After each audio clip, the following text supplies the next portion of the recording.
The layout is totally different, and it's about 18,000 square feet smaller, so it's substantially smaller than the Revolution Mill location.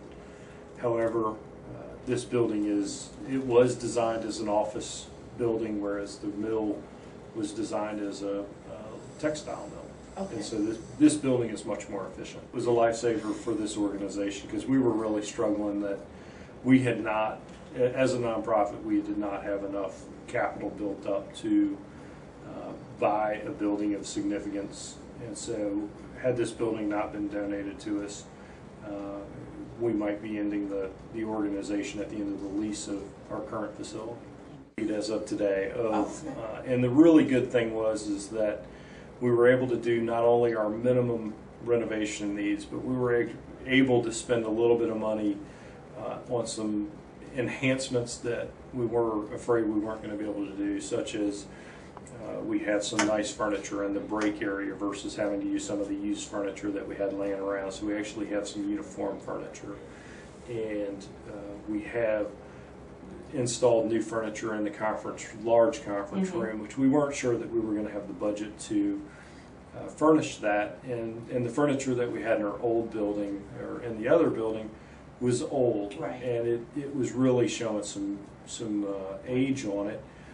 And I really wanted to have some new furniture in it. And so luckily we were able to get not only the basics, but we were able to splurge on a couple of items as well. When you were at Revolution Mill?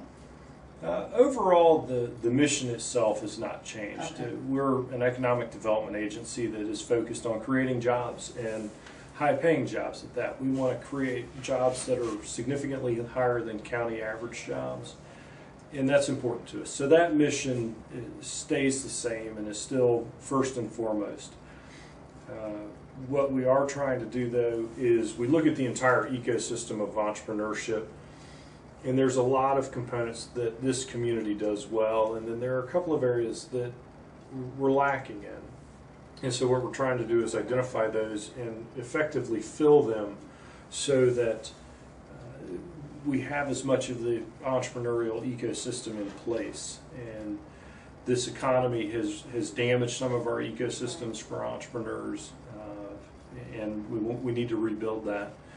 Some of those include manufacturing incubation. Right now we don't have a space that we can have any type of manufacturing incubation going on that won't just completely disrupt the businesses around them. Right. Because it's an office space, right?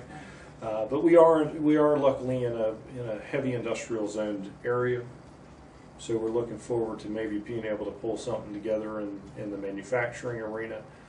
And of course, manufacturing creates a lot of jobs, direct jobs. Finding out what space we have available.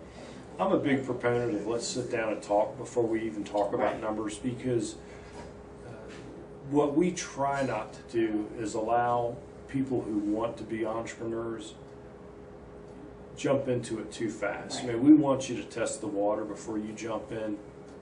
And so if we sit down and talk, we can all understand what expectations are of each person and whether they're realistic.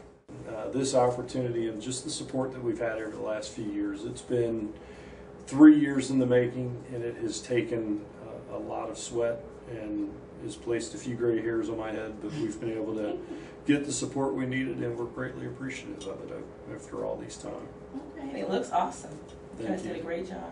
Thank you. Well, thank